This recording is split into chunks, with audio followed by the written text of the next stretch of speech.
سندھ میں جب حکمرانی کی بات ہوتی ہے اور خاص طور پہ صحت کے شعبے کی بات ہوتی ہے تو ہمارے پاس کوئی اچھی مثال تو کیا درخشاں مثال obviously بالکل نہیں ہے جو کہ ہم پیش کر سکیں، لیکن آج ہم آپ کے سامنے ایک ایسی ہی مثال پیش کر رہے ہیں۔ سندھ کے سرکاری شعبے میں کام کرنے والا ایک سرکاری اسپتال جیسے کہ کراچی میں SIUT ہے، اسی انداز کا ایک اور اسپتال ہے جس کا ذکر شاید ہی پاکستان میں کسی نے سنا ہو۔ اس کا نام ہے Gambat institute of medical sciences.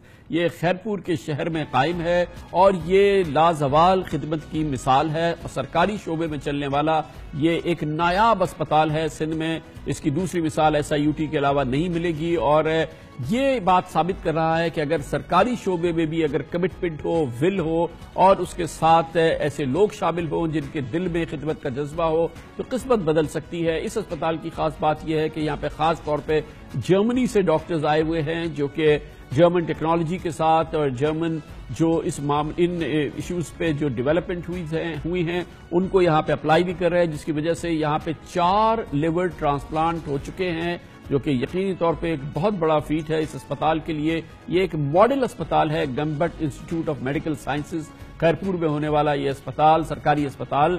اس کے بارے میں ہم آپ کو دکھاتے ہیں یہ رپورٹ جو ہمارے نمائندہ خصوصی اختیار کھوکر نے ترتیب دی۔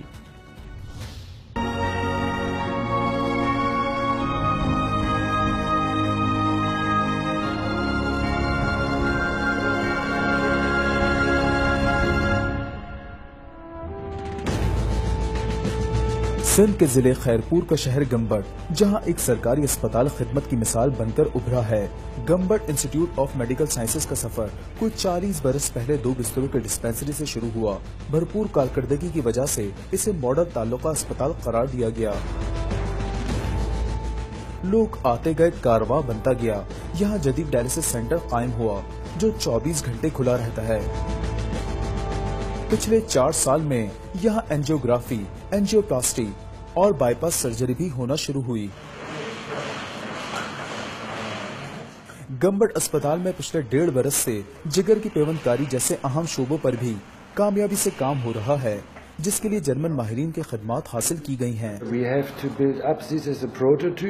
یہ ادارہ ایک مثالی اسپتال بن سکتا ہے لیکن اس کے لیے پاکستان کے نوجوان ڈاکٹرز کو آگے آنا ہوگا۔ ہم انہیں سکھا سکتے ہیں اور ان کی تربیت کر سکتے ہیں لیکن آخر کار ہمیں یہاں سے جانا ہے اور خود پاکستانیوں کو اس ادارے کو آگے لے جانا ہوگا۔ اس اسپتال میں ہر وہ آپریشن ممکن ہے جو یورپ کے کسی بھی بہترین ہسپتال میں ہوتا ہے۔ ہم یہاں لیور کے 4 کامیاب ٹرانسپلانٹ کر چکے ہیں۔ 4 successful liver transplants۔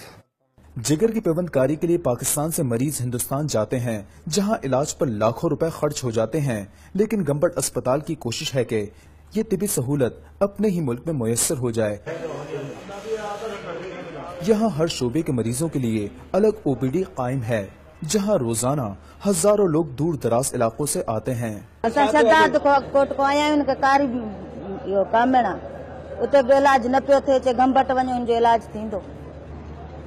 ان خاتون کا کہنا ہے کہ یہ یہاں سے تقریباً 150 کلومیٹر دور شہداد کوٹ سے آئے ہیں۔ ان کے شوہر کو کالا یرکان ہے۔ انہوں نے کہا کہ وہاں علاج سرکاری اسپتال میں نہیں ہو رہا، اس لیے یہاں گمبٹ میں ان کا مفت علاج ہوگا۔ یہاں لیبارٹریز اور طبی آلات کی اسٹیٹ آف آرٹ سہولیات موجود ہیں۔ MRI اور سیکنڈوں میں ایکس رے لینے والا اسٹیٹ اسکین سسٹم۔ یہ اپنی نوعیت کی اپنی ہی ایک مشین ہے جو کہ پاکستان میں کہیں بھی نہیں لگی ہوئی۔ ایکچولی اس مشین کو لگانے کا مقصد یہ ہے کہ جو پولی ٹراما کے پیشنٹ آتے ہیں، جو پولی ٹراما سے مطلب ہے کہ مختلف انجریز ہوتی ہیں پیشنٹ کو اور بے ہوش ہوتے ہیں، ہوش میں نہیں ہوتے یا جن کو یہ پتہ نہیں ہوتا کہ ہمیں کہاں کہاں چوٹ لگی ہے، تو پیشنٹ کو ڈائریکٹلی ٹراما میں آیا، ڈائریکٹلی ہم پیشنٹ کو ادھر ٹیبل پر لٹاتے ہیں اور اس کا ہول باڈی اسکین ہو جاتا ہے۔ بلڈ ٹیسٹ کی جدید ترین روبوٹک مشینیں بھی اٹلی سے برآمد کر کے یہاں نصب کی گئی ہیں۔ یہ پاکستان کا فرسٹ لانگسٹ ٹریک ہے جس کے اندر تمام کے تمام مشین جو ہیں ایک ٹریک کے ساتھ الائنڈ ہیں اور اس ٹریک کے اوپر ہم سیمپلز رکھ دیتے ہیں۔ اس کی اسپیشلٹی یہ ہے کہ ہم لوگ 1 گھنٹے کے اندر 4000 سیمپلز کو پروسیڈ کرتی ہے یہ والی مشین۔ یہ سب کیسے ممکن ہوا؟ اس کا بڑا کریڈٹ ان ڈاکٹروں کو جاتا ہے جنہوں نے بڑے بڑے شہروں میں پیسے بنانے کے بجائے گمبٹ میں کام کرنے کو ترجیح دی۔ ہم لوگوں میں اپنا اسکل تھا جو SIUT نے دیا، وہیں سے وہی چیز جو SIUT میں کرتے تھے اب یہاں پر بھی وہی کر رہے ہیں.